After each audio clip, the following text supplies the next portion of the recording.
Il y a des montagnes qui sont bien moins hautes que celles-ci, ce sont les montagnes du Massif central. Et dans le Massif central vit, près d'Issoire, un personnage qui a peut-être quelque chose de Saint-Bernard, ce côté prédicateur, ce côté croisé, croisé du ciel, croisé du vol. Il s'appelle Philippe et non pas Bernard, mais tout le monde l'appelle Nounours et d'une certaine manière, c'est Saint Nounours.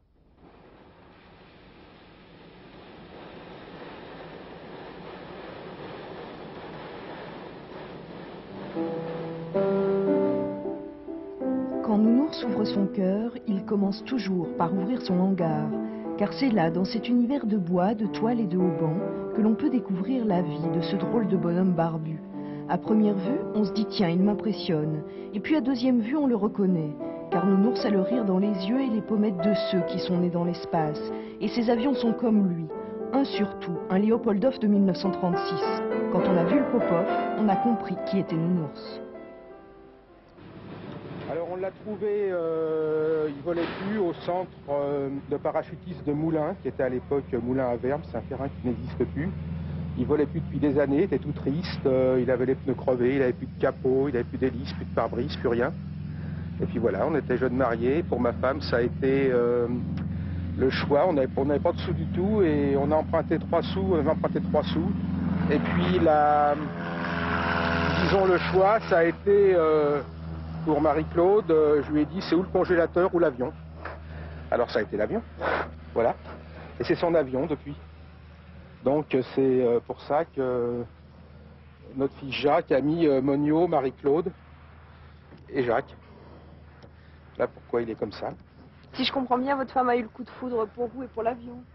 Oh, elle m'a connu un peu avant l'avion, donc je peux toujours penser qu'il n'y avait pas l'avion au départ pour avoir le coup de foudre, que ça a été moi tout seul, peut-être.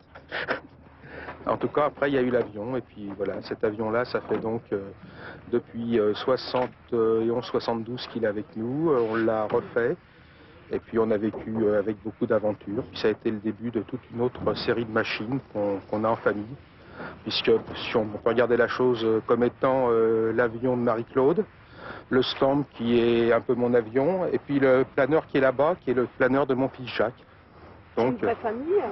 Oui, aéronautique. Mais mes 2 filles, elles préfèrent le cheval et elles en ont qu'une jument. Vous voyez, on échappe à l'aviation quand même de temps en temps.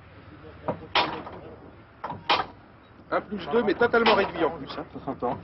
1+2 tout réduit. Réduit, hein. D'accord. Ouais. Vous voulez pas essayer? Expliquez-moi un peu le système de béquilles, là. Eh ben, vous n'avez pas de frein sur les roues, et puis vous n'avez pas de roulette orientable. Ici, vous voyez, vous avez simplement une cuillère, et puis c'est tout. Avec ça, il faut diriger l'avion, même quand il y a du vent de travers. Ça doit pas être évident. Eh ben, effectivement, ça demande un pilotage comme on en faisait à l'époque de la guerre de 14, et c'est ce qui en fait une partie du charme de l'avion. Vous allez voir ça.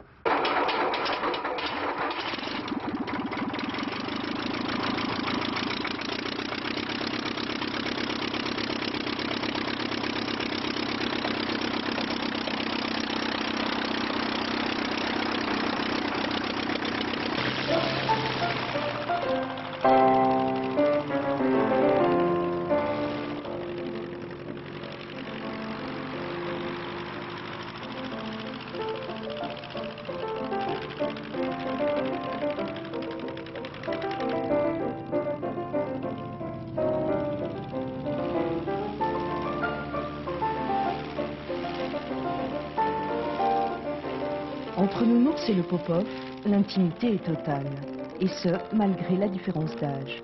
Le Popov a connu l'aviation populaire et la guerre. Nounours est né après, mais peu importe.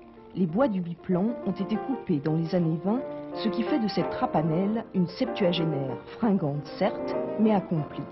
Nounours a pour elle toutes les attentions et toutes les exigences, comme avec sa famille, comme avec les ingénieurs qui partagent sa passion du travail.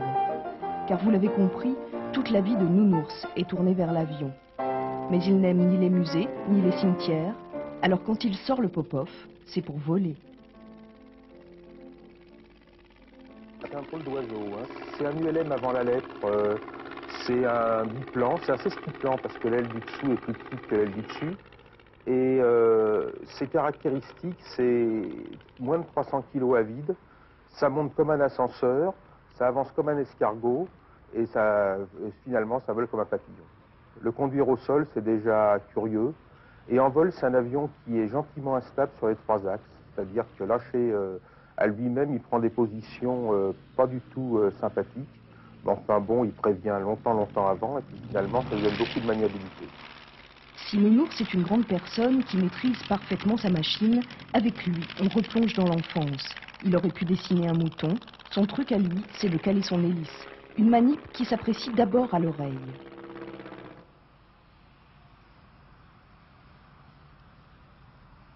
Mais couper le moteur est une chose, dissuader l'hélice de se visser dans l'air en est une autre.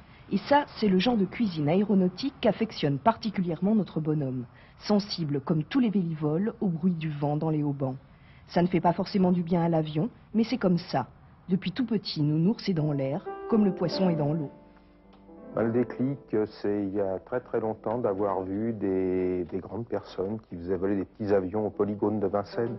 Alors ça, quand on est tout petit, on a envie d'en faire autant, on a envie d'avoir aussi ces beaux avions, des moteurs, tout ce qui représente un rêve, c'est l'univers du rêve et du jouet. Voilà.